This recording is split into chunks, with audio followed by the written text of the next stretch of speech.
Danes pa je čisto drugačen vlog. In to zato, ker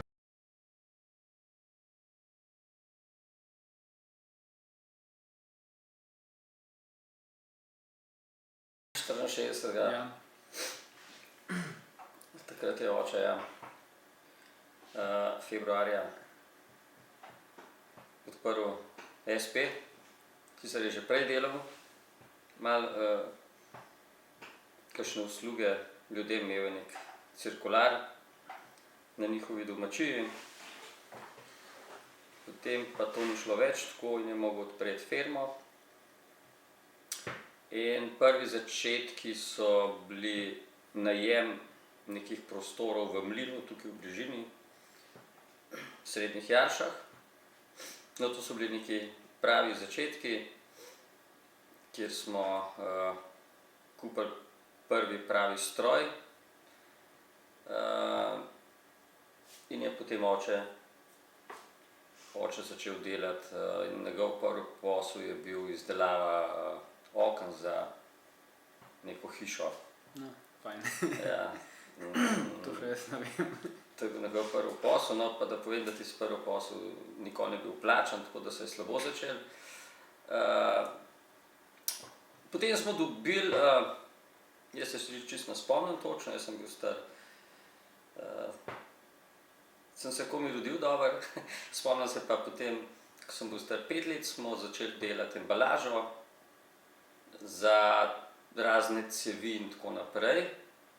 In nekako smo s tistim poslom potem kar enih 5 let smo imeli ta posel. To je bil osnoven posel, poleg drugih, ampak ta se nas je držal kar nekaj časa. Smo potem, je oče kupil parcelo in smo potem naredili hišo. In smo potem iz tega mlina se preselili v spodnji del hiše. Tako da smo potem imeli kar nadaljnjih 15 let. To je bilo tudi tle v Jaršah? Malo manj, ja. Tudi na Rodici. Ta spodnji del je bila delavnica. Aha. Tega mlina ni več? Mlina ni več, je pa nadomesten objekt v takšni velikosti, še vedno stoji. No, ko je tam je bil potem, mi smo imeli tam prvo hišo, bil je travnik pa mi. In smo imeli neko svobodo in smo lahko ropotali in imeli les tukaj tam. In takrat se je pa že kar, bi rekel, smo dobili še druge posle in se potem kar delalo od jutra do večera, vsak dan.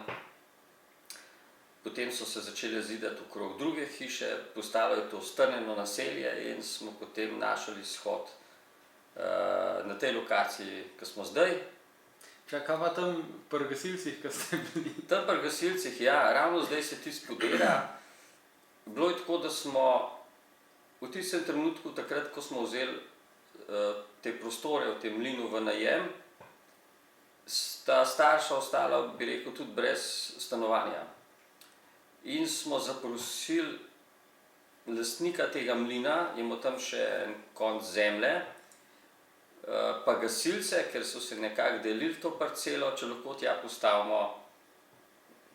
Oče je postavil leseno hiško, ne vem, veliko, mislim, da nekje 6x6. In tam smo potem preživeli nadaljnjih 5 let do selitve v hišo. Skratka, živeli smo v neki brunarci, napol izolirani in tako naprej. To je bilo to, ja. No, po selitvi v hišo, tako kot sem že prej rekel, je tudi to postalo pretesno, prehrupno za okolico, smo našli to lokacijo. No in tukaj, tudi na tej lokaciji je ta prvi velik posel, preden smo dobili plačilo, je šla firma v stečaj in tudi tukaj se je slabo začelo. Po selitvi. Tako da smo tudi takrat bili na meji, ali bomo potem sploh to zmogli ali nismo.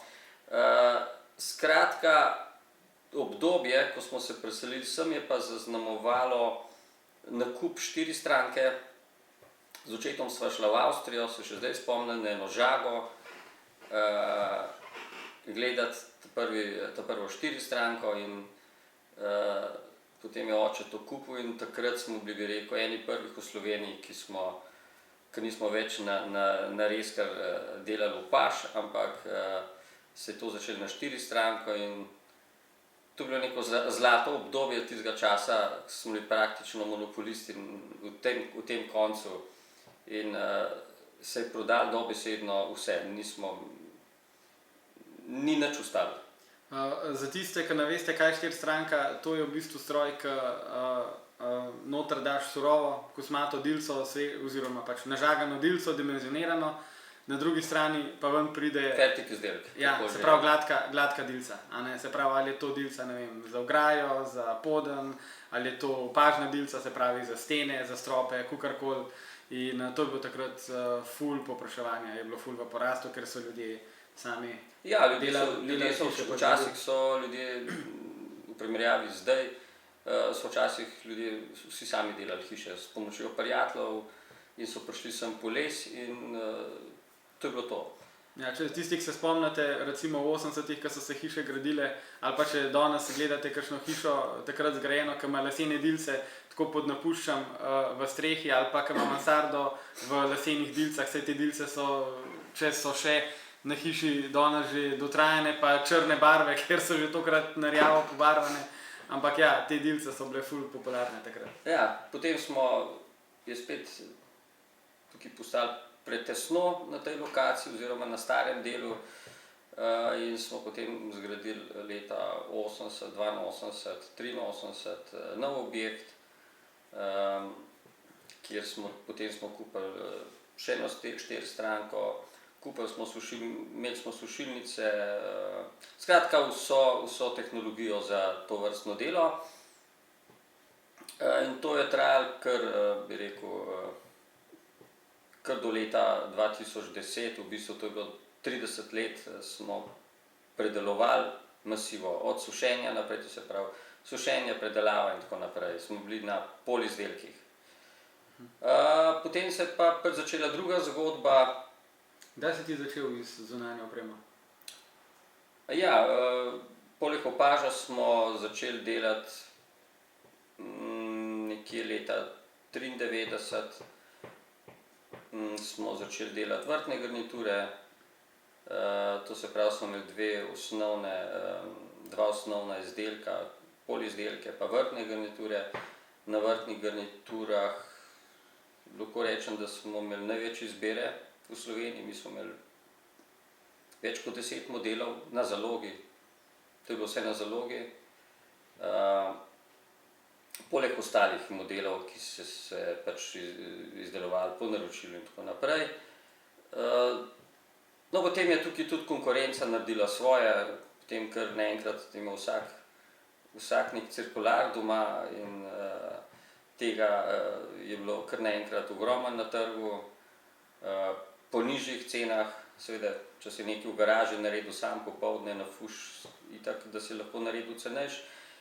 In je bilo ta izdelek je bil v sihanju, polizdelki tudi, ker ni bilo več povpraševanja po opažu, po ladijskem podnu se je to zmanjšalo in se je iskal nek nov artikel, nekaj, kar še ni bilo pri nas.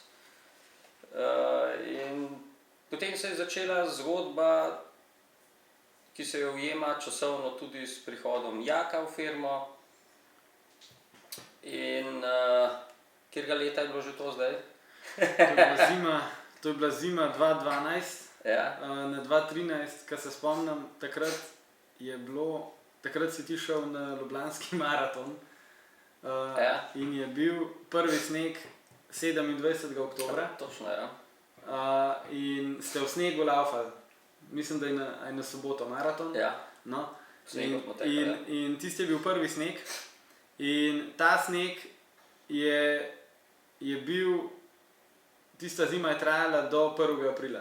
Je bil skozi sneg. Ali je bilo toliko mraz, da ni skopnel, ali pa je na nov zapadel, ampak tisto zimo sonca nismo videli, se pravi 4-5 mesecev. To se prav spomnim, ker sem prišel, sem noter v to pisarno 5 mesecev, ni bilo sonca. To je res ekstremno tisto leto, ja. Ja, za 1. aprila se nam je pol šele sezona začela in mi smo pa vezani na sezono. ker imamo pač spomladanske izdelke, a ne takrat, ko so ljudje na vrtu, so tudi naši izdelki zanimivi. In takrat je bilo veliko zatišje, kaj 5 mesecev Tako, ja, 5 mesecev nismo nič prodali, niti vrtnih garnitur, niti nič. In bil je primeren trenutek za razmišljanje. In je padla ideja in so takrat z Jakom naročila neko kovinsko konštrukcijo in so potem počasi to izdelovala pa razmišljala,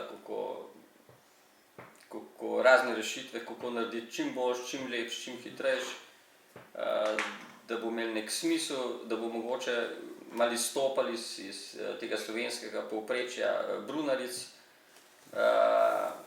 Plus tega, mi nismo nikoli bili firma, ki bi bila specializirana za delo na terenu, tega se ful izogibamo, smo se prej, zdaj se še bolj. In je padla neka logična odločitev, da dajmo nekaj narediti, ker ne rabi ne vem koliko montaže na terenu. In so tako začela počasi tole hiško ta prvo delati. No, moram povedati, da smo jo lansko leto, predlani našli to prvo hiško, čisto po naključju, nismo jo niti iskali, ampak smo po naključju, mislim, da smo sosedom, ali kako je že bilo, peljali in smo videli to našo prvo hiško in glejte. Pa sem jaz takrat vlog posnel še, kako izgleda, prva hiška še vedno deluje po 10 letih. Luka in streha in vse je brezhibno. Tako da je bilo prav nostalgično videti najmanj prvi izdelek, ki so ga skupaj naredila. Ta vlog obstaja na YouTubu, nekje na našem profilu. Ja, to je bilo ful zanimivo, še dan sem ga še enkrat pogledal. Ja. No in potem seveda prva je, ljudje so dali ideje, kaj vse rabijo, kakšne želje imajo in tako se je začela ta zgodba potem razvijati naprej. Nekaj dodamo mi, nekaj dodajo stranke in tako da tukaj sploh ni serijski izdelek, je samo serijska proizvodna, tipska. Tako da tudi, ne vem, mi se hecamo oziroma se sploh ne hecamo, ampak je kar res, da mogoče 2-3 lope na let naredimo, ki so popolnoma enake. Vse ostalo je vse unikat v bistvu. Ampak se trudimo iskati tipske rešitve, tako da res ne razvijamo rešitev več za vsak objekt posebej, ampak vzamemo rešitve, ki smo jih že imeli in jih tipiziramo. Tako da damo noter rešitve, ki smo jih že probali, ne da se vedno učimo, ker vsako učenje prinaša nek rizik, da pride do napak, ki se mogoče sploh ne vidijo ta prvi trenutek, ampak se vidijo čez par let. Ti pa v dobri veri, da delaš teh par let zelo dobro, se ti izkaže, da imaš potem celo serijo tistega leta, 2-3 let, neko reklamacijo, ki se pojavi šele čez par let in tako da se tega, bi rekel, teh sprememb čist izven serije zelo izogibamo. Ja, če imaš ponavljajoče postopke, pol lahko tudi kvaliteto spremljaš pa popravljaš. Pa razvoj delaš kvaliteto. In to je bil naš namen. To lahko delamo, če hiške sestavljamo tukaj v delavnici, namesto na terenu. Ja, tukaj imamo le kontrolirano postopke, čeprav se tako včasih se zdi enostavno ena vrtna lopa, to kar nekaj zabijaš, prišravkaš in to je to, ampak to ni lih tako. To je mogoče tako za 1 leto uporabe. Če greš pa lopo, recimo tisto prvo pogledati, je bila že prva lopa tako narejena, da še po ne vem kolikih letih je lopa tako, kot je bila prvi dan, razen ker se je spremenila barva lope in tako naprej. Vse tudi to je na podlagi izkušenj, ki smo jih imeli z zunanjo opremo. Tako, to smo tam načrpali. Prej naredili unikatnih ograj, teras, lesenih fasad in z leti veš, kako se pol tudi les obnaša.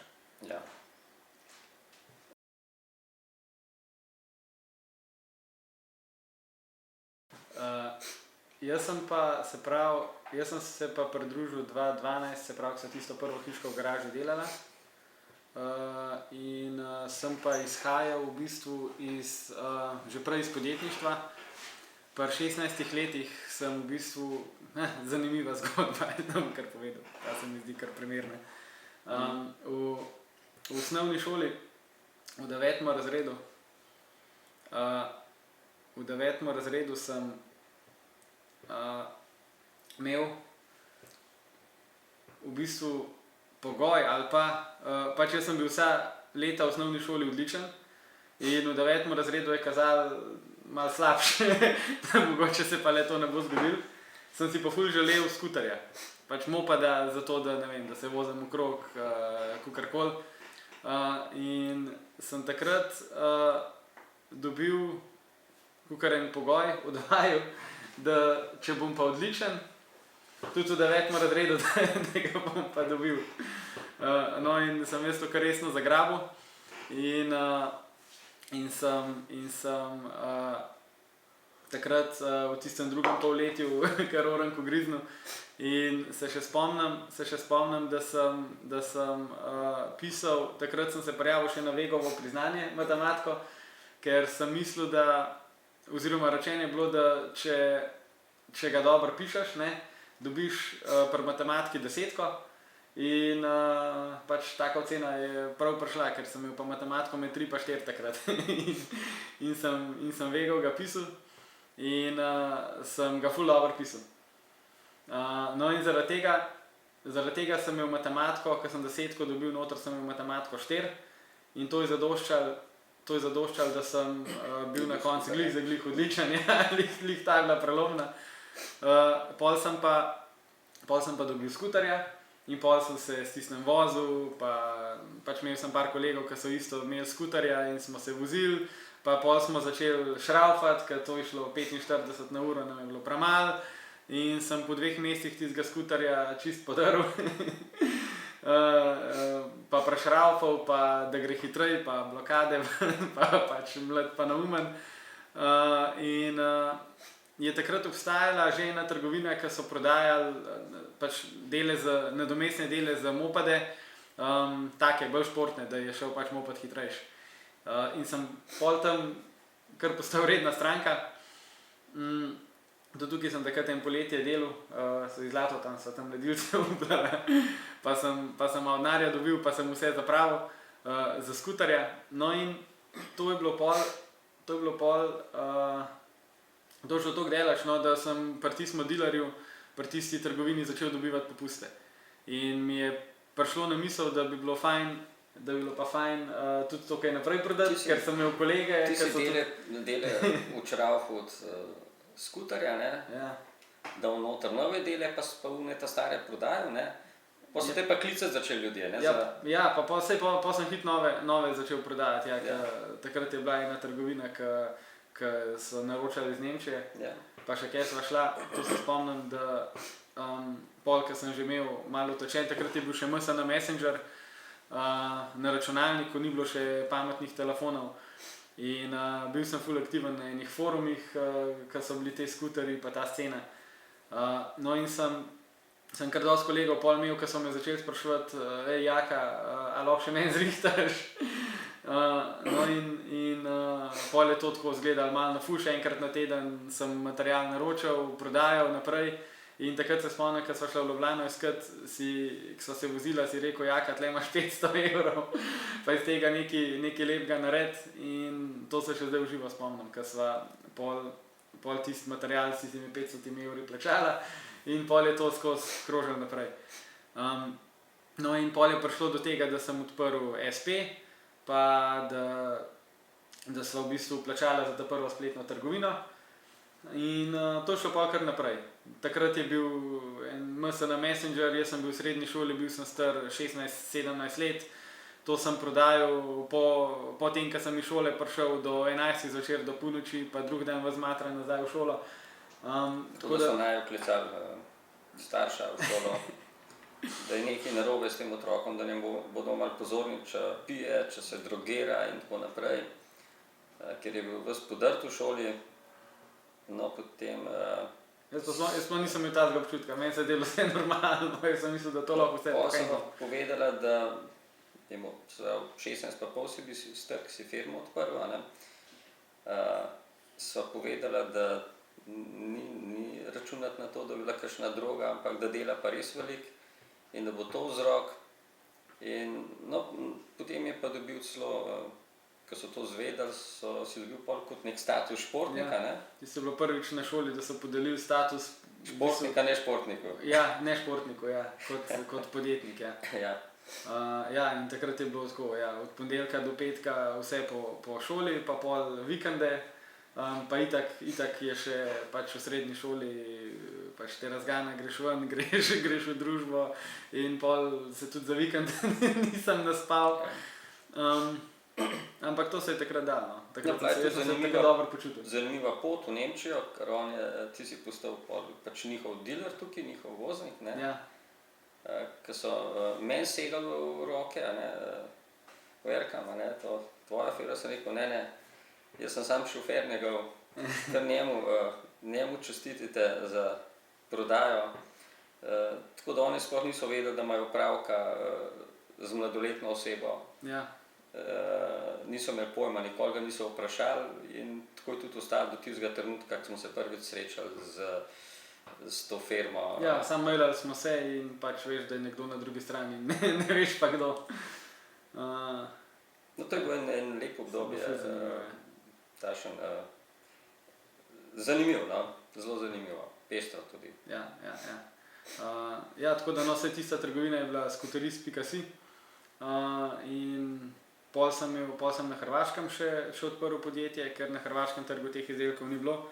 Takrat še Hrvaška ni bila v EU in sem vsak teden šel en kombi, sem si kupil strp, pa sem hodil vse te materiale cariniti, pa tam po cel dan čakati v koloni s kamioni, toliko da sem čez mejo spravil, pa pol na carinjenje naprej, pa sem imel pisarno tam v Bujah, pa z enim sva se zmenila iz Umaga, sem ga zaposlil kot prodajalca, no, tako da so bila na vezi večinoma nadaljava, enkrat na teden sem pa k njemu prišel toliko, da sva robo prepakirala. Ja, ker je cajt drugač. No, pol se je pa to zgodilo, tako da sem se odločil, da zgodbo zamenjam, no, tam sem se ful naučil in sem podjetje pol prodal konkurenci, ki še zdaj v bistvu funkcionira, takrat je bila pač konkurenca. Ja, in to je trgovina Cylinder.si. In še zdaj imajo v bistvu na spletni prodaji imajo v bistvu edini resni so, no, in s tem so v bistvu takrat dobili priložnost, da pokrijejo celoten slovenski trg.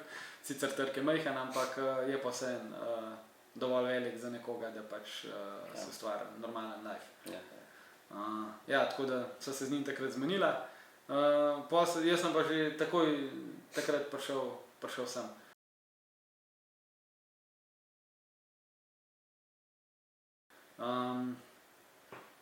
To je bilo pa, se pravi, takrat sem bil star 21, ja, tako je. 10 let. Ja.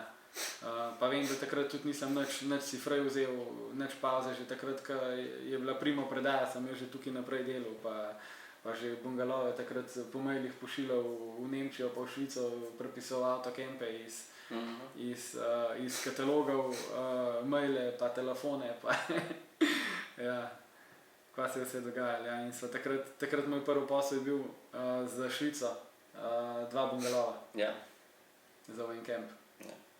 Taka polkrožna, sem rekel. In to je bilo pol, tudi smo tisto zimo delali ta dolgo.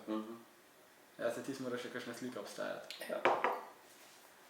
Ja, no tako da sej, pol pa so se stvari počas odvijale. Potem gre pa to vse po neki naravni poti, po vpraševanju in ponudbi. Ja. Se pač prilagajaš trgu, kaj želijo, daš kakšen nov izdelek, ki ga ljudje vzamajo, pa ga moraš spet izpopolniti, ker ljudje želijo še kaj drugače. Tako da vzajemno. Ja. Zdaj pa praznujemo 60. obletnico. Te dni? Ja. 10. februar je 60. obletnica mizarstva Hrovat. In to je kar, se mi zdi, kar velik dogodek, ki ga ne doživi veliko podjetij. In sploh pa ne v panogi, ki sicer je tradicionalna, ampak je v zadnjih 10 letih doživela ful enih sprememb. kar se tiče digitalizacije, prisotnosti na spletu, produkti so se v tisti tradicionalni mizarji, ki so obstajali, ne vem, 30, 40, 50 let nazaj, so mogli čez toliko enih transformacij, da so danes še tukaj. In ja, mi smo takrat dosti zgodaj zajahali ta val z dobro spletno stranjo, pa z izdelki na ključ, se pravi, kakšne terase, ograje, pergole, ki so ljudje začeli zidati z denarjem, ne z rokami. Ja. To je bilo tisto obdobje, recimo, ne vem, od 2007, 2008 naprej, ki je bil vrhunec gospodarstva, preden je kriza udarila. In takrat je prvič v Sloveniji narod začel dejansko iz svojo plačo, svojo kariero si plačevati dom, namesto z rokami pa s prijatelji po šihtu. In to smo mi takrat zajahali z izdelki na ključ, kot so pergole, ograje, terase, nadstreške. Pa v bistvu spletna stran je bila, ko smo, bile so samo dve firme, recimo v Domžalah, ki sta imela spletno strani, ena od teh smo bili mi, še na tisti stari Matkurji, starejši so te to spomnili. Tako da to so bili res, v bistvu smo bili res pionirji na marketingu na tem področju. Ja, to bi ti takrat ful navdušen nad temi zadevami. Pa spomnim se v mobitel, ki si imel, Panasonica, ki je anteno si mogel vrti tega. Ja, pač to se je pol ta zgodba končala, ko si mogel vsak torek klicati v Salomona, da smo oglase noter dajali. To je nadomestila takrat potem spletna stran. Ja. Okej. Ja, evo, zdaj pa greva lahko, mogoče še par besed, še to. Ja, se pravi, prvi ustanovitelj je bil, se pravi, njegov oče, moj dedi, Franc Hrovat, ki ga danes žal ni več z nami, se pravi, zdaj je dobro leto od njegove smrti, ampak smo mu hvaležni za vse, kar nam je predal, pa je lahko pomerjen kjerkoli že je, da je podjetje v varnih rokah.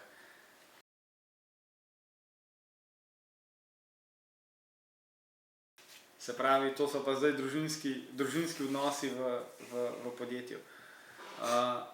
Jaz mogoče, če štartam, to podjetje je bilo takrat, ko sem jaz prišel, procentualno bistveno bolj družinsko, ker sta bila v podjetju, se pravi, oči, pa Tatjana, ki je tudi še zdaj v podjetju, sestra, ja, moja teta, kot računovodkinja, pa v bistvu Zlato, ja. Zlato. In mož, ja. In to je bilo... Pa 2-3 zaposleni, tako da nas smo bili procentualno tako da je bil družinski delež je bil večinski.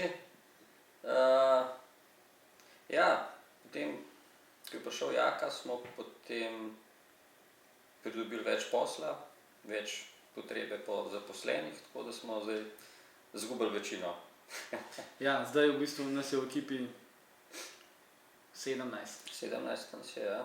17, s tem, da smo še vedno vsi enaki družinski člani. Ja. S tem, da je ostala ekipa pač rasla in v proizvodnji in tukaj v pisarni. Ampak se mi zdi, da pač ta simbol družinskega podjetništva v Sloveniji je, se mi zdi po eni strani zelo opevan, zato ker družinska podjetja prinesejo, po domač povedano, plačajo državi največ davkov, no, in to tudi v medijih večkrat slišimo in to je v bistvu ful lepo. Po drugi strani pa družinsko podjetništvo kot tako, ja, ponavadi izhaja iz kakšne tradicionalne panoge, iz tega, da pač se je, ne vem, na neki ali kmetiji ali v neki družini pač nekaj zgodili in so začeli neko rokodelsko panogo pred, ne vem, 30, 40, 50 leti, kakorkoli. In ena družinska podjetja v Sloveniji so ful uspešna, čeprav so ohranila ime družinsko podjetje, po drugi strani pa to zgolj podjetje z visoko tehnologijo pa z toliko leti tradicije. A ne? In jaz mislim, da naše mizarstvo ima še vedno ta naziv lahko družinsko podjetje, ker smo družinski člani noter, ampak s tem, ko podjetje raste pa se razvija, je formalnih družinskih članov pač procentualno manj, ampak ta duh se mi zdi, da še vedno ostaja. No? In jaz mislim, da to je tisto v pravem pomenu besede družinsko podjetništvo, je to, da tudi odnose, ki jih gradiš z ljudmi v podjetju, da niso na tisti 100% formalni ravni pa uradni ravni, ampak da so to odnosi, ki se s človekom lahko normalno pogovoriš, ki imaš v bistvu človeške odnose s sodelavci, ki greš lahko tudi, ne vem, v petek popoldne spiješ en per z njimi, pa se pogovoriš tudi kakšne osebne stvari, pa da pač skupaj verjamemo viziji, sledimo viziji, verjamemo v poslanstvo, porivamo skupaj stvari naprej, da ni pač vsako podjetje zgolj številka, ampak da dejansko ustvarjamo skupaj nekaj, kar je v bistvu večje od vseh nas. Se strinjaš s tem? Ja. In zdaj pa, če greva malo k odnosom v družinskem podjetju, recimo, ne vem, jaz pa ti, pa mogoče, ne vem, Tatjana, Zlato, kakorkoli. Jaz osebno pač to vidim kot zelo dobro stvar za občutek varnosti. Se mi zdi, da imaš vedno nekoga, ki se lahko z njim pogovoriš, tudi ko so, ne vem, ko so težki časi, tudi ko se stvari zalomijo, tudi ko mogoče, ne vem, se v ekipi razideš z enim sodelavcem, ki si bil dolg časa z njim, pa je mogoče tudi bil skoraj del tvoje družine tukaj v službi, ampak družinski člani tukaj noter ti pa vedno ostanejo v oporo. To se mi zdi, da je zelo močna točka tega. Ja. Pride pa tudi do izzivov, ki so različna mnenja, in hkrati, če so različna mnenja, pa enaka mera avtoritete, je pa lahko pogovor zelo mučen pa dolgotrajen. In se lahko tudi kakšne stvari se mogoče odvijajo malo bolj počasi pa težje, ampak je pa vse za voljo varnosti na koncu.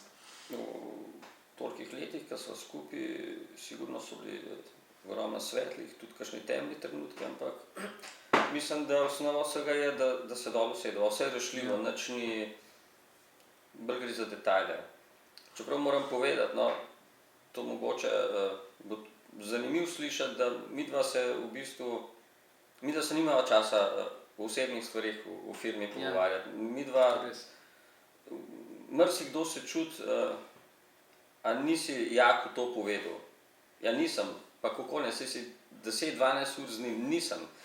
Enostavno, pa se v bistvu nisi z mano, se z drugimi ljudmi. Enostavno, mislim, da kar uspešno ločujeva zasebnost. Tudi, če smo skupaj na kosilu, redko kdaj zaideva v pogovoru o firmi, razen če sva izzvana od drugih. Drugače pa res ne načenjava teh tem. Ma se tudi, ja, se ni tukaj itak si... Ko smo privat, ne načenjava teh tem, redko kdaj, ali pa zgolj površno, ne rešujeva nobenih v privat času, nobenih kakšnih službenih izzivov, mogoče se pohvaliva en drugemu, če smo kaj dobrega naredili. Vse ostalo, kar pa je, rešujeva, kar je za službo, v času službe. Ja, pa se nama tako tudi paše, saj midva popolne, če imava oba cajt, greva na motor, pa se skrbkam zadelava. Ja, to imava pa, bi rekel, eno skupno lepo točko, se vsak let najdeva kakšne dneve, da zbeživa ven oba z motorjem in greva, malo manj kar v neznano. Ja, lani sva šla v Bosno za 3-4 dni, podaljšan vikend. Tako da si vsak let vzameva neki skupen hobi, imava motor. Pa šport, košarko včasih že nekaj časa ne, ampak smo pa veliko košarke smo preigrali skupaj. Občasno se spravava na Primoža. Na Primoža, občasno, ja, malo hoditi. Tako da ja, mislim, da lepo kar marimo med službo pa med zasebnostjo, da ločujeva, nanosva pač teh ločujeva dobro, no. Sej jaz tako mislim, se strinjam, sej tudi tukaj dopolne itak nimaš časa se v osebnih stvarih pogovarjati, popolne ima pa vsak svoje življenje, pač tu živijo na različnih lokacijah in ko se vidimo, ne vem, da prideva s punco na kavo, ali pa zdaj je brat praznoval 30 let, pa smo šli v terme v Hevis na Madžarsko, pa smo bili cel vikend skupaj recimo. Pa nismo o poslu nič govorili, cel vikend, Kje se nič se ne nimaš, spomnim. ja, Tako da, ja, Saj druge stvari pridejo. ja, tako da posel je posel, zasebnost pa Ja. družina pa drugo. Tako da to je mislim en tudi nek nasvet mogoče, da se to tudi za ostale, ki imajo podobne izzive kot mi dva, da bi, mislim, da je to dober recept, no. Ja. Saj pri nama funkcionira zaenkrat, tako da svetujem.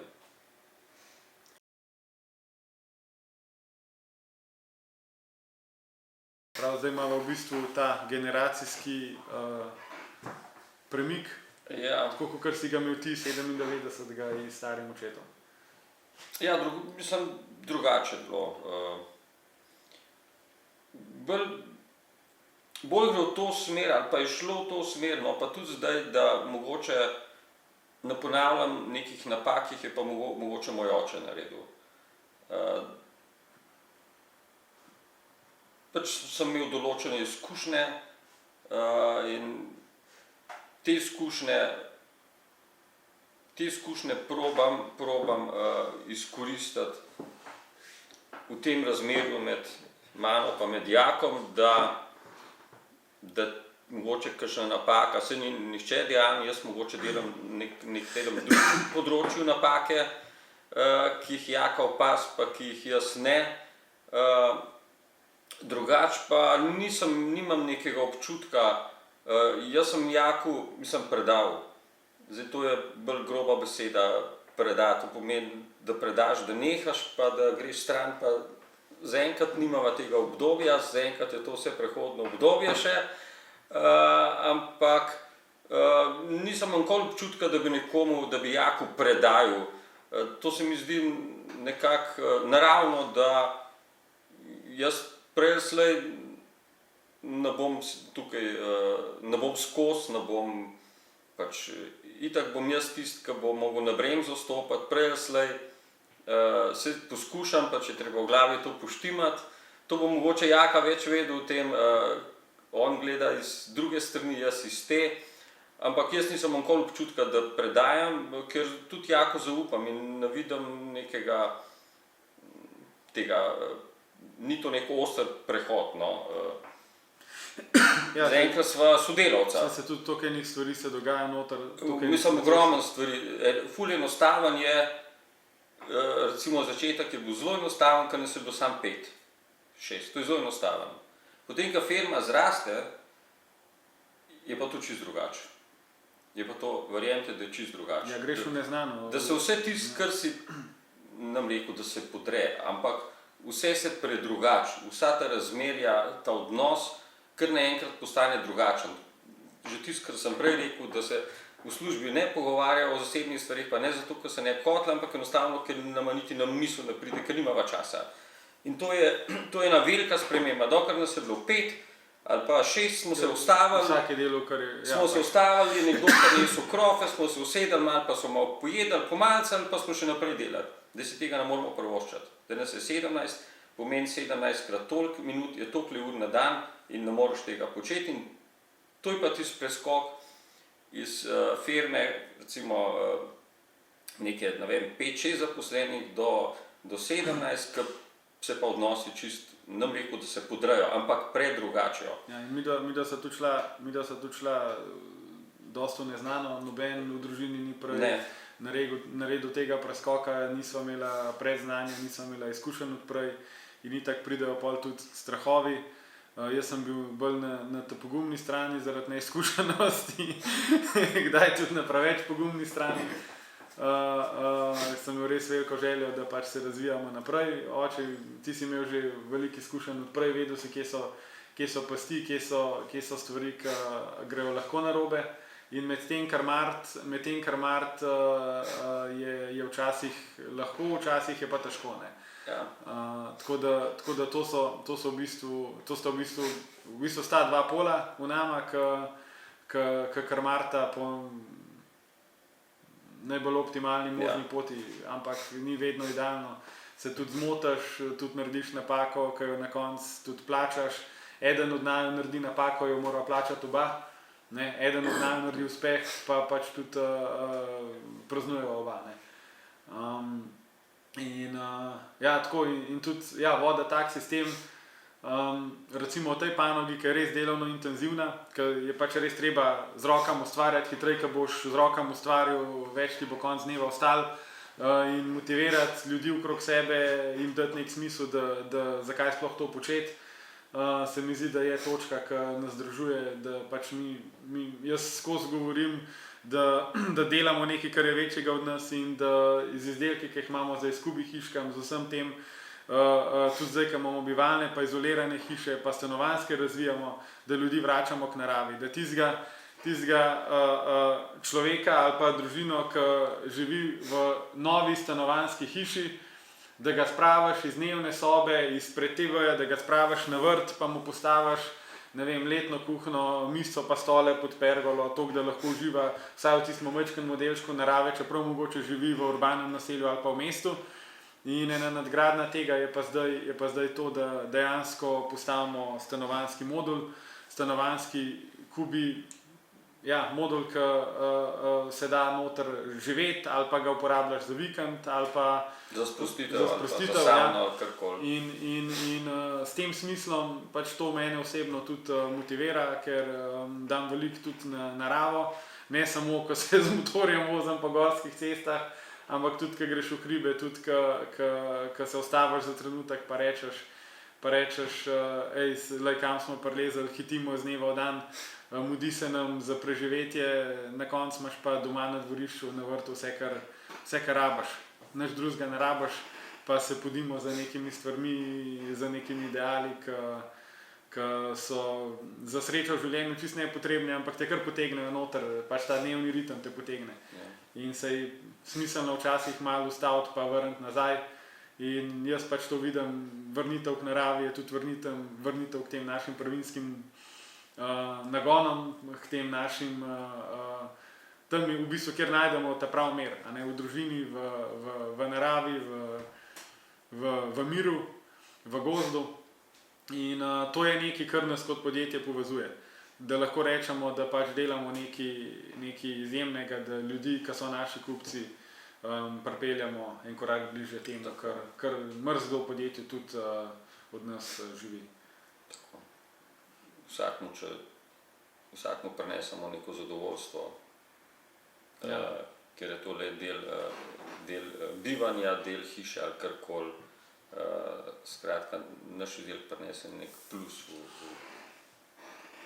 v življenju tega, ki kupi ta izdelek. In s tem se v bistvu tudi mi, pač naše duše hranijo, da ne samo, da človeka vrneš v naravo, da tudi daš izdelek narejen iz kar se da naravnih materialov, pač se nikoli nisi 100% naraven, ampak če uporabljaš les, če uporabljaš, ne vem, tudi kakšen biorazgradljiv material, če uporabljaš stvari, ki se jih da reciklirati, pol tudi iz tega vidika narediš. In mi smo v bistvu, sploh naše te izolirane hiše, so recimo 85-90% vseh materialov je les. Ali je to smreka, ali je macesen, ampak je les. In tako da še po tej plati pač probamo to pokriti. In tudi to je del, mogoče če sam povzamemo, se pravi, naše formalno poslanstvo je, da poskrbimo za kakovostno bivanje v sožitju z naravo.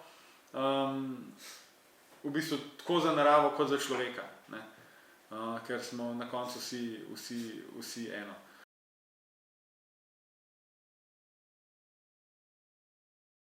Trenutno me ful veseli prodaja. Delam pretežno, trudim se čim več tega, seveda ostane še cel kup malenkosti, ki jih je treba narediti. Včasih tudi ne razlagam, kaj vse, ampak to so take drobne stvari, od, ne vem, je treba vodo ven spustiti, ki je -19, recimo iz pipe, pa milijon takih drobčkenih stvari, v bistvu malo skrbim za neko ozadje, no, da čisto tiste osnovne stvari, da firma teče naprej. Servisi za avto. Vinjeto kupiti, Ja, takšne stvari, to se pravi, večinoma prodaja plus te obrobne stvari. Tisto, kar procesno ne moramo rešiti. Tisto, kar procesno ne rešimo, pride name. Če rabiš pač čut, da je to tvoje. Tako, pač mora biti narejen, narediš, ne moreš pa kar nekomu zadolžitve dati, ker to so take malenkosti, ki bi pol motile na koncu celo proizvodno, če te en gre ven take stvari početi. In ne lažje to jaz naredim. Ja, drugače pa ti si se lansko let v prodaji najdel, sej že vsa leta, ampak lan se mi zdi, da si pa spustil vse ostalo toliko, da si lahko res zaživel tle noter. Ja. To me veseli, to jaz uživam v tem, to je čisti užitek. To je tako kot takrat, ko srečko kupaš, ko kupuješ srečke, vsak kupac je srečka, ko mora zadeti, recimo, nek podoben užitek. Ja, pa sigurno pri toliko znanja pa izkušnjah v strankah, ki pride sem, ima res kompetentnega sogovornika. To pa res ni dvoma, jaz pa v bistvu sem od 2018 formalno v funkciji direktorja in moja naloga je v bistvu, to tudi večkrat poudarjam, ne da podjetje preživi, ampak da podjetje raste pa se razvija. In to je včasih bistveno težje, kakor izgleda, ker marsikaj izgleda navzven samoumevno, ampak je zadaj trdo prigarano, pa veliko krvi prelite z notranjimi boji, z stvarmi, ki nimaš pojma, da se lahko zgodijo, pa se zgodijo lih tebi, pa lih tej firmi, pa jih ne zna noben rešiti in pride direktorju na mizo pač znajce. Recimo, ne vem, pa je bila korona, pa je bil požar, pa so bile poplave, ne poplave, toča je bila. V zadnjih 5 letih so bila 3 leta, ko se je nekaj zgodilo, nekaj velikega. Začeli se je s požarom,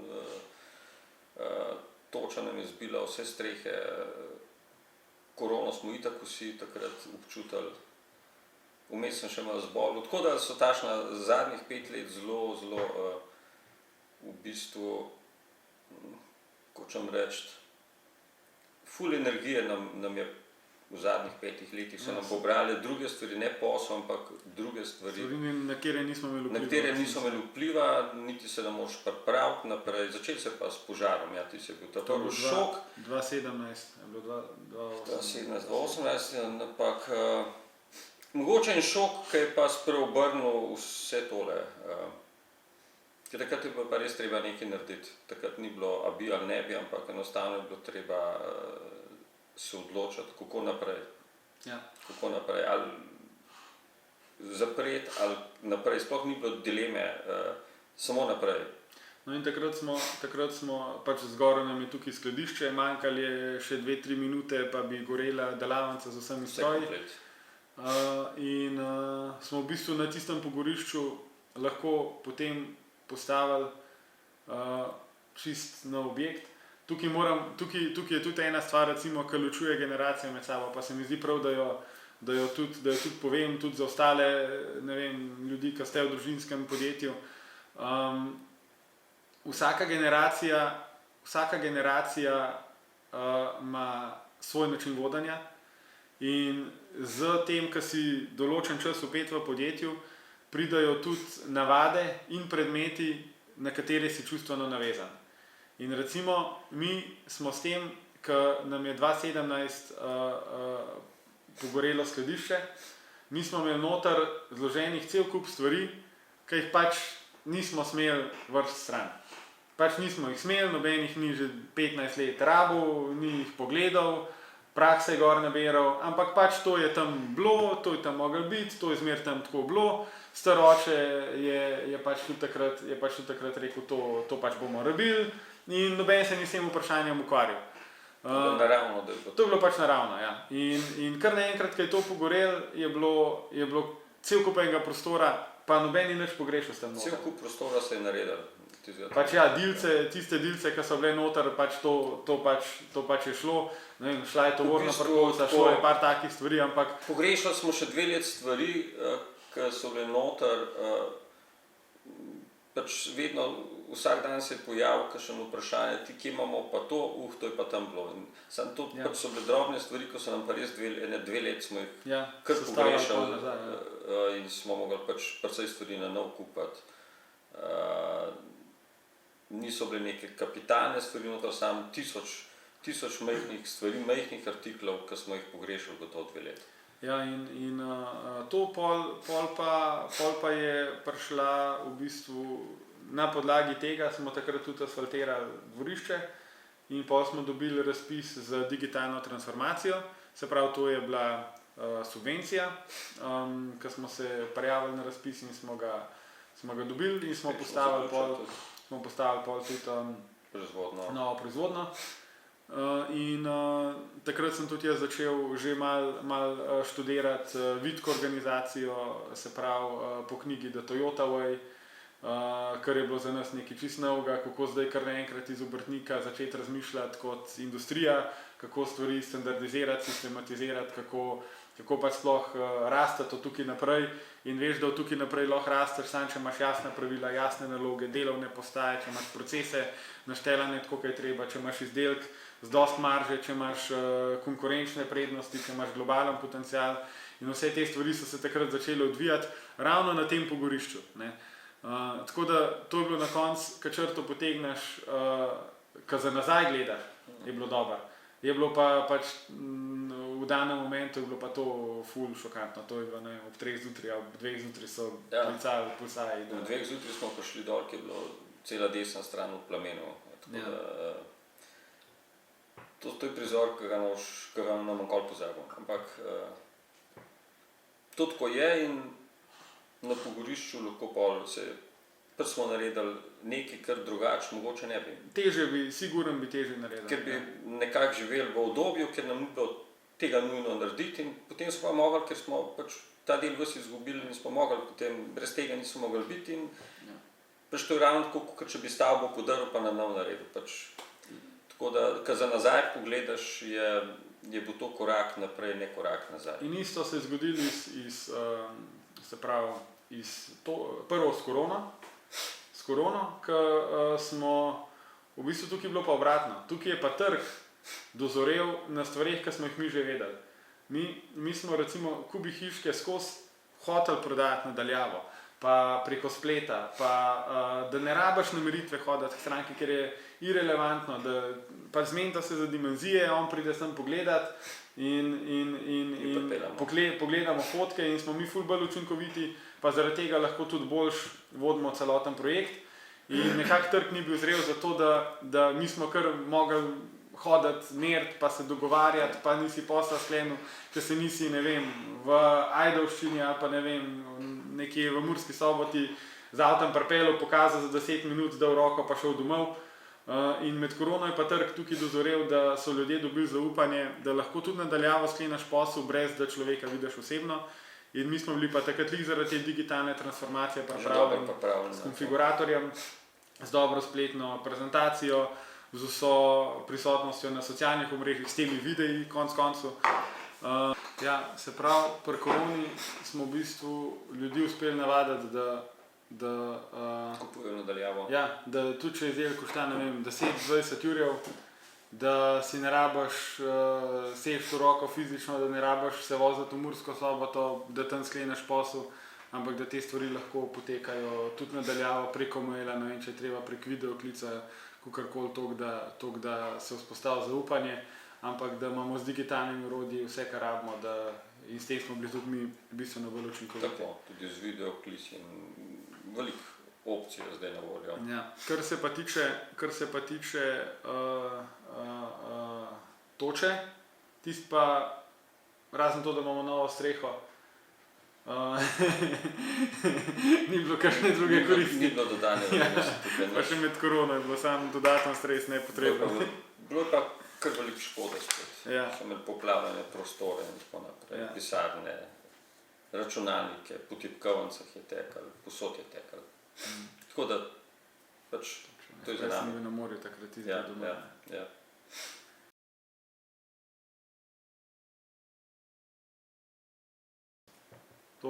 To pa kar povej tega, kar smo Mešanica jeze pa razočaranja. Evo, čisto svež primer, ko je stranka najela mojstra, da je naredil točno takšno hišo, lopo, kot jo mi delamo, potem pa dobiš mail, kje kupiti to, kje kupiti da bo ravno tako izgledal, kot naša lopa. To je, vse veliko ljudi poznate slic, ko je nekdo potrkal na vrata, ne bom nadaljeval, ampak to se mi zdi zelo, pa če že nekdo kopira, pa da ti še potem sprašuje, kje kaj kupiti.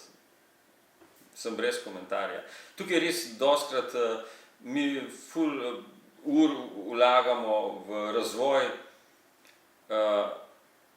zdaj smo že, ker ravno ta tema, tudi v razvoj, da narediš kvalitetno ponudbo.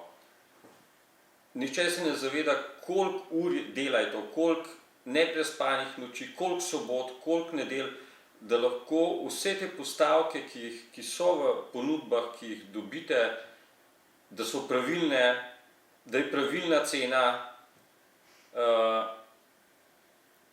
V večini primerov niti hvala nihče ne reče, v večini primerov. Tako da tukaj sem ful žalosten, ker dejansko dostikrat dobi samo vprašanje cena, niti ne veš, zakaj sprašuje. Pač dostikrat se pohecam, ljudje sprašujejo to, kot bi kupovali žemlje. Ne moreš samo cena, če prodajamo pač bivalno hišo. Izdelke po meri. To je lahko kvadrat, ne vem, se lahko razlikuje za 200%. Kako boš, kakšno ceno dati sploh stranki, ko samo napiše cena. Ne vem, kaj ne. Vem, za žemljo je 33 centov. Ja, vse polih jaz pa imaš usmerjeno na konfigurator ali pa na e-mail, da ne pač da več podatkov, pa da se pol lahko neka resna ponudba pripravlja. Je pa z usklajevanjem teh šifrantov, pa iz opisi, pa s postavkami, pa iz slikami, je ful enega dela, ampak to je hkrati tudi prednost, ki jo je treba oddelati, gradiš jo leta. To je noter razvoja, 10 let dela, recimo, da lahko smiselno sestaviš neko ponudbo, da lahko stojiš za njo. Ja.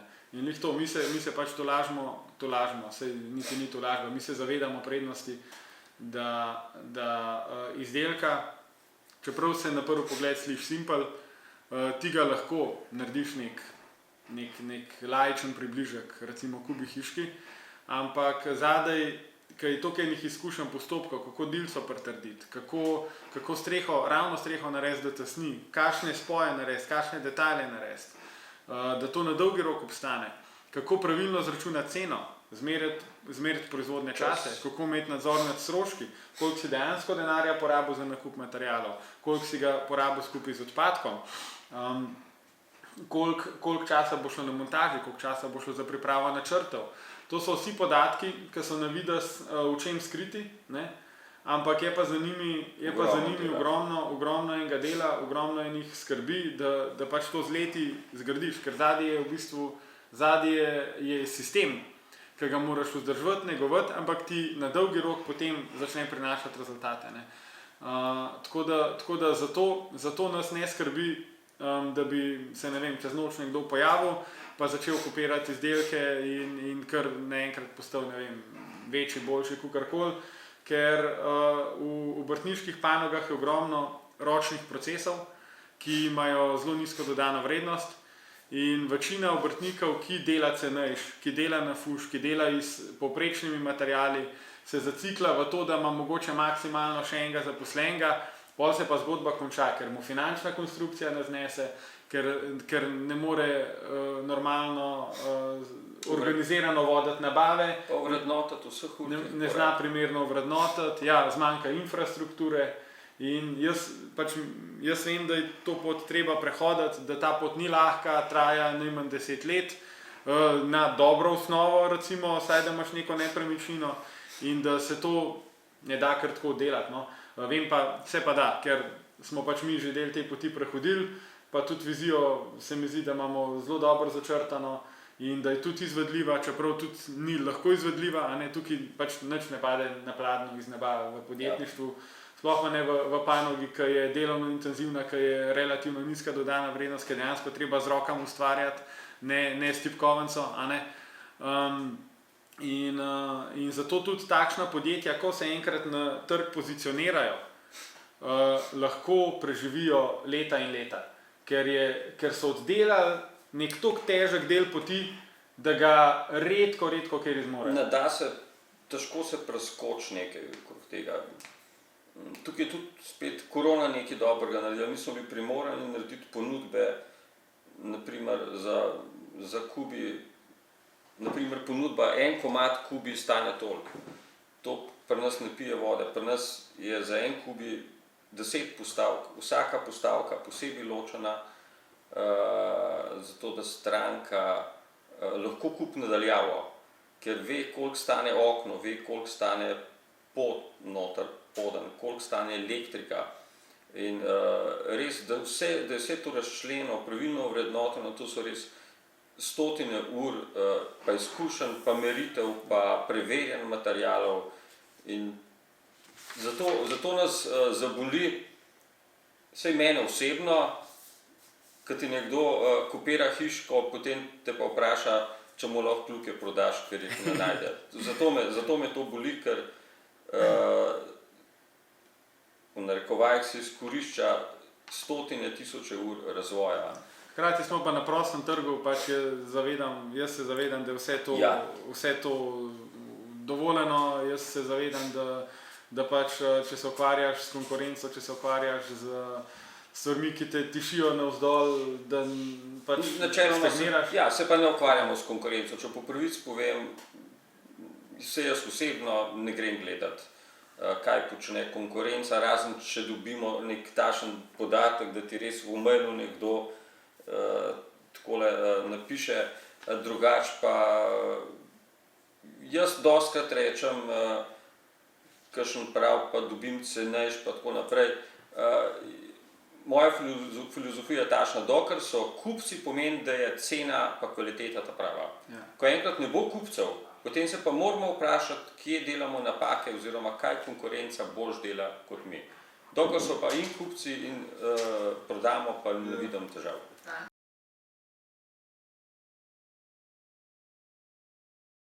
Ja, vedno je možnost izboljšave, ampak imam pa občutek, da so stranke po večini vse zadovoljne.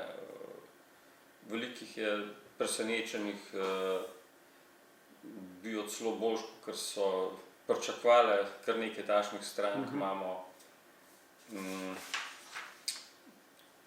Mislim, da sploh glede na to, da je vsaka ponudba narejena kar, bi rekel, z dosti detajli, tako da vsaka stranka točno ve, kaj kupi. Ja. In to je, mislim, pogoj za zadovoljstvo, da je ponudba narejena v detajle, da ni potem tistih sivih con, kaj smo se dogovorili, kaj se nismo dogovorili, kaj je noter, kaj ni noter. To se skoraj ne dogaja. To razen, če naredimo mi kakšno napako, da kaj ne upoštevamo, drugače pa stranka točno ve, kaj dobi. Ja. Točno ima možnost tudi tukaj pri nas preveriti. Moram pa reči, da sigurno tretjino strank sploh nikoli v življenju nisem srečal. Tretjina strank naroči nadaljavo, ali pa mogoče je ta procent celo večji, mogoče smo celo bliže polovici kot tretjini. V letu sigurno to drži. Da stranke naročijo nadaljavo, rešujemo preko maila, preko slik, že ponudba, tako kot skozi poudarjam, je že sestavljena tako, da je linkana ponudba, da tistega, ki zanima, ki se čas vzame vse detajle. Ja. Jaz bi tle še dodal, da imamo ful enih unikatnih projektov, ki včasih tudi še nimajo naprej točno znane tehnične rešitve in itak tudi nas kdaj doleti kakšno presenečenje, ne vem, tudi lahko se pri prevozu hiške kaj na cesti zgodi, lahko jo kaj vpraskamo tukaj v delavnici. Tudi to se že zgodilo, ja. Lahko pri stranki, ne vem, ugotovimo, da dostop ni takšen, kot smo sprva predvideli. In Ja, pri tej stvari je vedno gre lahko kaj narobe. No. To je vse unikat, vsake Ja. postavljanje je vse unikat, ampak do zdaj smo postavili še vse hiške smo še postavili. Vse smo postavili, ja. Pa tudi moram reči, da velika večina strank je zadovoljna na koncu. Je pa res, da ja, imamo pa tudi projekte, ki se zalomijo, Ja, ki se to zgodi, ki gre marsikaj narobe, včasih po spletu okoliščin, včasih tudi zato, ker med projektiranjem nismo predvideli vsega in takrat je pač na nas, da res zadevo pregledamo, se z tega kaj naučimo, pa projekt dokončamo, kakor ga pač po najboljših močeh znamo, tako da je na koncu vedno obojestransko zadovoljstvo. Zato pa ravno zato toliko stremimo k standardizaciji, da se nam taki scenariji ne ponavljajo, da se jih izogibamo. Da je čim manj unikatnih rešitev. Pa tudi upamo si reči za kakšen posel, da ga ne bomo sprejeli, sploh če smo mnenja, da ga ne znamo narediti. Dostikrat, ena stvar, dostikrat, saj jaz sem dobil skozi leta izziv, ja pa sej vi ste pa hrovat, to je pa za vas dober izziv, vi ste pa vse naredili, a ne? Ampak v resnici veš, s čim razpolagaš, veš, kakšno imaš tehnologijo, veš, kakšne imaš postopke in če stranki na tak način kdaj rečeš ne, tega pa res ne bomo šli delati, zato ker so, ne vem, določene tehnične rešitve, ki niso dobre, ali pa mogoče tudi kdaj zato, ker bi v projektivi porabili bistveno preveč ur glede na vrednost projekta, mogoče tudi pač nimamo druge izbire, kakor da včasih tudi filtriramo, če je projekt recimo vreden, ne vem, premalo denarja za preveč dela ali pa preveč odgovornosti ali pa preveč truda, enostavno nimaš izbire, ker konec koncev 15 moraš še vedno plače dati, še vedno moraš plačati vse materiale, še vedno moraš projekt izvesti, pa stati za njim z garancijo in se nam zgodi, da kakšen projekt zavrnemo, pa rečemo sorry, za najbolje tebe kot stranka in nas kot podjetje, rajš tega ne gremo delati, ampak ponavadi tudi argumentiramo zakaj. Ja, večina ljudi to razume, kakšni pa tudi rečejo, ja pa sej to vam je pa dober izziv pa razvoj in včasih tudi ugriznemo v to, če vidimo potencialen razvoj, da se bo to lahko ponavljalo, včasih pa res pač rečemo ne in to je to. Ja, včasih ne najdeš primerne tehnične rešitve in jaz dostikrat razložim tako, da bomo vsi slabe volje na koncu. Stranka bo imela občutek, da je ful drago plačala, mi bomo imeli pa na koncu občutek ali pa realnost, da nismo čisto nič zaslužili, ker smo za tisto idejo porabili toliko ur, da boš, da bi jo odklonili. Ja, pa na koncu še slabo narediš. Na koncu smo vsi slabe volje. Stranka je občutek, da je drago, mi nismo nič zaslužili. Na koncu je pa še vprašanje, a je ta rešitev sploh dobra ali bomo mi že čez pol leta hodili popravljati, ker je pa najhujše, kar se lahko zgodi. Tako da če rečemo pri kakšnem projektu ne, to je v više dobro. Takrat nam tudi kot stranka morate zaupati, sploh če dobro argumentiramo, pa imamo za večino stvari odgovore, ampak mogoče kdaj na drugačen način, kot je arhitekt, ki je, ne vem, projekt risal, si zamislil, pa mogoče ni predvidel vseh scenarijev, mi pa po tolikih letih pa si upam reči, da smo videli praktično vse, kar se da na vrtnih lopah videti, ali pa na vrtnih hiškah, ali pa na letnih kuhnjah, ali pa na pergolah, ali pa kakorkoli. Ja.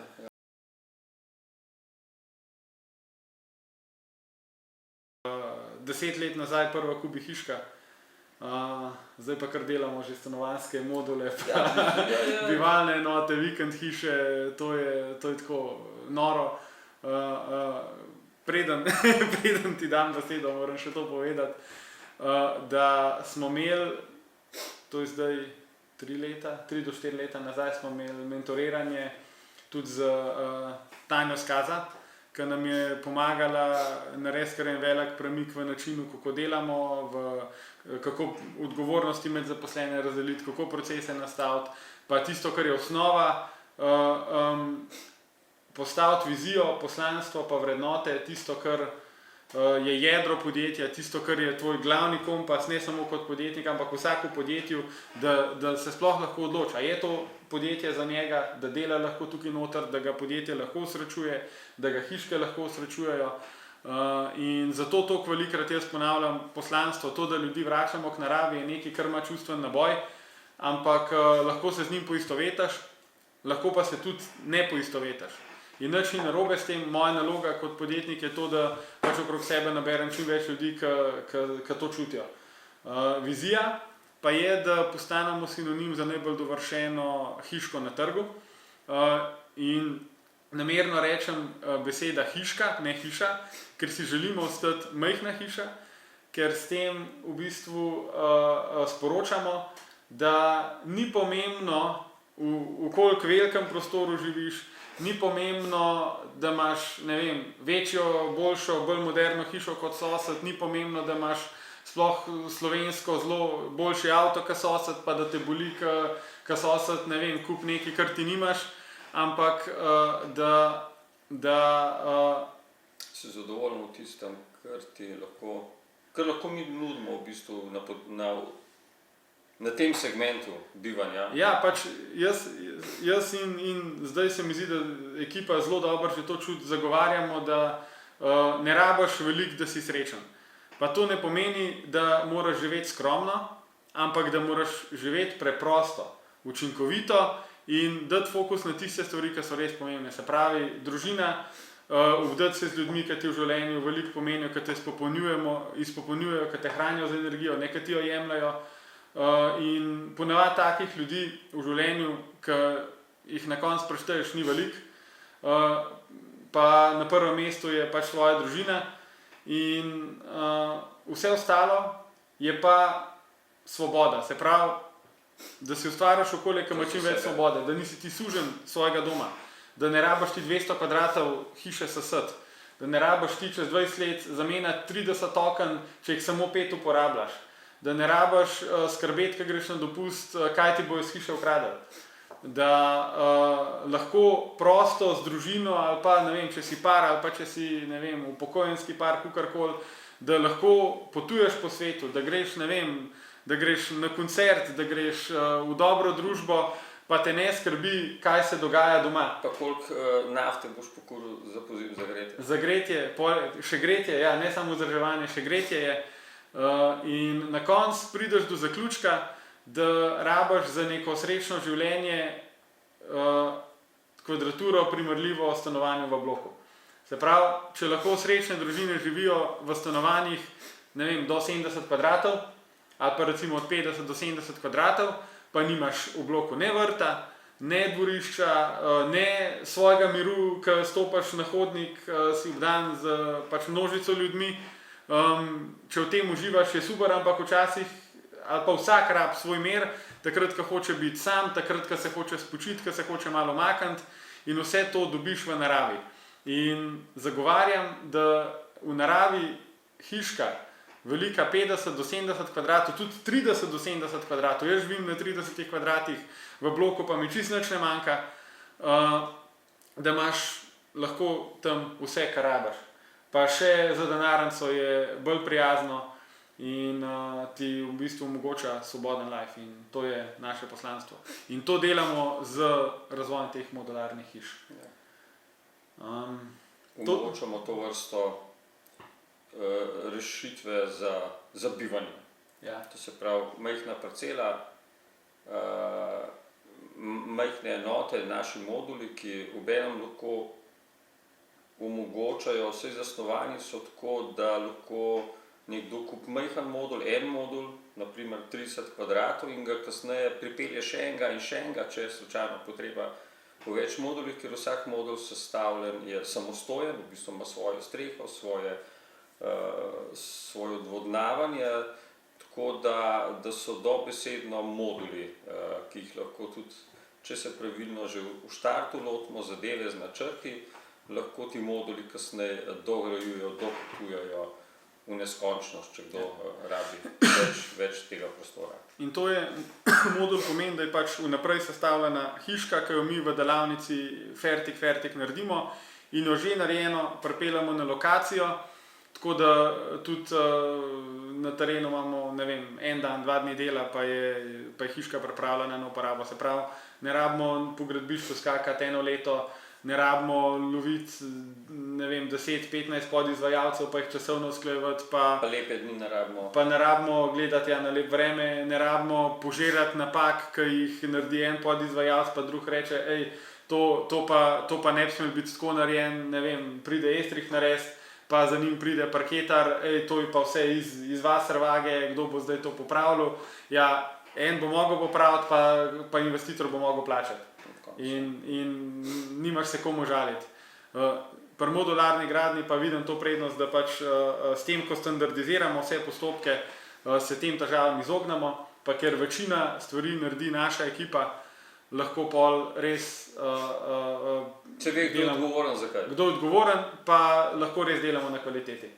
Ker se postopki ponavljajo, isti fant dela vsak dan na isti fazi, isto stvar in pač, ki jo dela stotič, točno ve, kaj ima za narediti.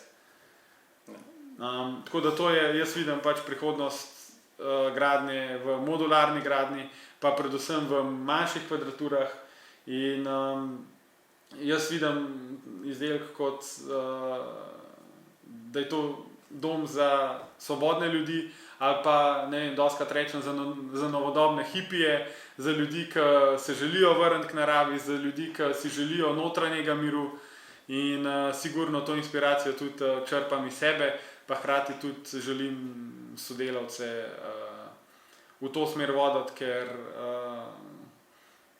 verjamem, da je to ta prava pot, kakorkoli. Tako da to je naša vizija, vse sile usmerjamo v modularno stanovanjsko gradnjo in hkrati tudi krepimo še vedno segment vrtnih hiš, ker je to naše jedro, to je naše izhodišče. Tukaj smo se toliko naučili v 10 letih, da marsikdo v 30 letih ne dobi toliko izkušenj, kakor smo mi tle enih napak naredili, pa plačali, pa tudi popravili, pa kljub temu ohranili zadovoljno stranko.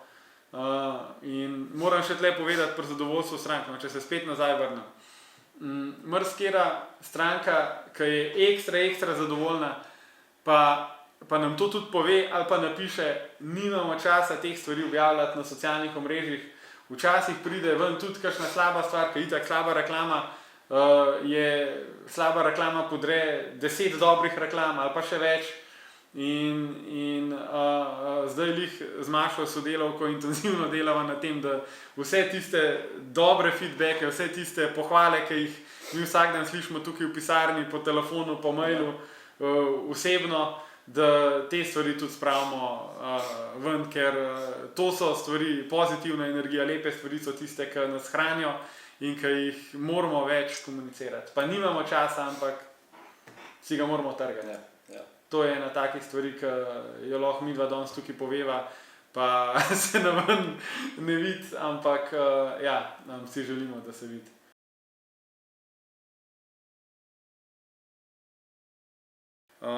Ekipa. Kakšna ima ekipa vlogo pri tej zgodbi? Pa če se majčkeno vrnem nazaj, najprej ekipa, potem pa zadovoljne stranke. Tole, kar vidite zdaj, je namen 60 let obstoja firme in če delaš, če se trudiš, da je na koncu stranka zadovoljna, da je stranka kralj, potem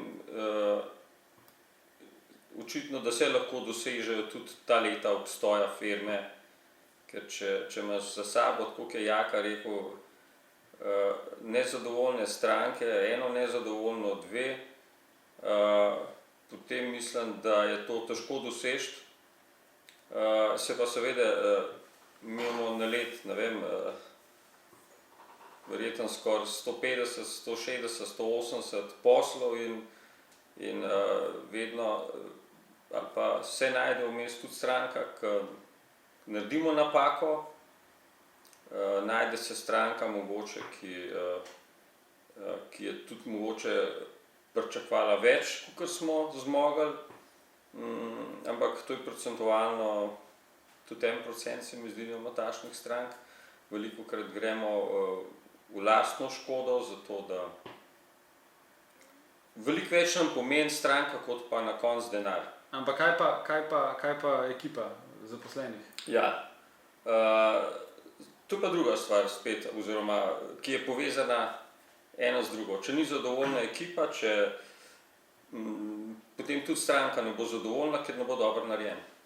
Ja. Mi se nekako ful se trudimo, da lahko damo ekipi tisto, kar lahko damo. Itak, da bi teoretično lahko tudi, vsak pričakuje še več, to je čisto človeško. Ampak pač to, kar lahko damo, toliko lahko damo in gledamo predvsem na to, da so naši zaposleni zadovoljni, da imajo urejen delovni čas, ful se trudimo, da ne delamo nadur. Pri nas je, mislim, da je to vodilo številka 1, da če se le da, ni nadur, ni tistega, da morajo fantje cele dneve delati, se zgodi, da je treba, vse. To se vedno bo, ampak to je procentualno, ne vem, to je res zelo malo. Ja, glede na panogo. Glede na panogo, ki delajo to vsak dan, imajo pri nas večinoma delavnika se opravijo od 6 do 2 v proizvodnji. Ja. In to je, mislim, da je ena ful pozitivna stvar. Fantje imajo še zmeraj zaposleni čas popoldne biti s familijo, popoldne uživati v svojih hobijih in se mi zdi, da je to ena zelo dobra dodana vrednost, ki zagotavlja, da imaš za sabo ekipo, ki ti krije hrbet, ki stoji za tabo, ki se bori za tebe. Ja. Ker je to redkost, da gre nekdo domov ob 2. Ja. Tako da to je se mi zdi pri nas glavno vodilo, no, da skrbimo, da je ekipa zadovoljna. Ja. Jaz bi tle dodal še to, da pač začne se vse pri ekipi. Pač podjetje je ekipa. In če imaš ta del pošlihtan, potem pride tudi ta pravi izdelek, pride ta prava tehnologija, pride ta prava infrastruktura, pridejo ta prave stranke, pridejo ta pravi poslovni partnerji. Ker to, kar sporočaš kot vodstvo, to tudi ekipa sporoča naprej svetu. Je pa res, da imamo čase, ko moramo stisniti, imamo ful enih napetih trenutkov, imamo ful izzivov in to da rečeš, da delaš dobro ekipo, ne pomeni, da ti ljudi imaš tukaj, pa da se imamo fajn, pa da se smejamo, pa da jih ujčkava, pa da se lepo gledamo, pa pogovarjamo samo lepe stvari, ampak to pomeni, da tisti, ki čuti, da lahko podjetju doprinese, ki verjame v zgodbo, da da vse od sebe. Tako, kot dajeva vse od sebe jaz, pa oči, pa večina ljudi v podjetju in sem ful hvaležen za to, da sem se obdal z marsikaterim posameznikom, ki sploh nisem vedel, da lahko postane moj sodelavec, pa da taki ljudje sploh obstajajo, pa da jih je mizarstvo hrovat vreden imeti v svoji ekipi. Tako da to sem vsak dan hvaležen in se vsak dan spomnim na to.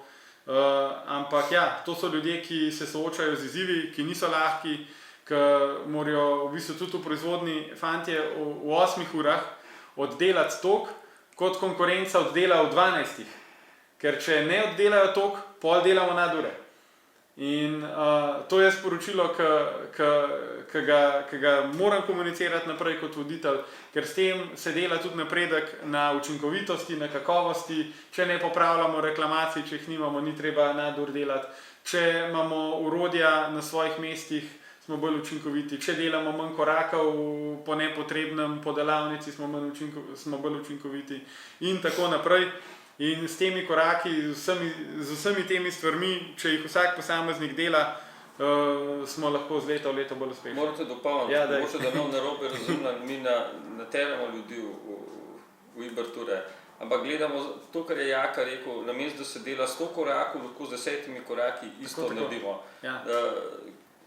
Kar smo uvedli recimo linijo, smo povečali produktivnost za 40%, pa ljudje naredijo namesto 10 korakov še več. Ja. Zdaj smo že oči na 120. Leta 2018 smo 50 hišk naredili z isto veliko ekipo, No. lani smo jih pa 120. No, pa verjemite, da ni nobeno bolj vroče kot takrat. Takrat so ljudje hodili bolj utrujeni domov, zato ker so delali Nepotrebne korake, opravila, nepotrebne operacije. Neorganiziran sistem. Neorganiziran sistem. Veliko se je pač hodil v prazno, to je tako rečeno, ampak ja, veliko je lufta, malo je bilo efekta, precej moten.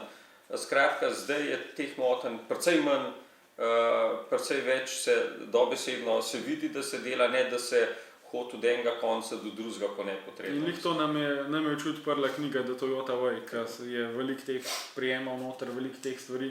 To ni lahka knjiga, ki bi jo bral, ne vem, kot časopisa, pa kot eno revijo, Ja. ampak je res strokovno gradivo, ki ima 350 strani, pa se v njega poglobiš za pol leta, pa kadaš to še sodelavcu na mizo, pa prebere, pa še drugemu sodelavcu na mizo, pa prebere, pa se z tega učimo, pa probavamo, pa delamo napake, pa ugotovimo, to deluje, to ne deluje.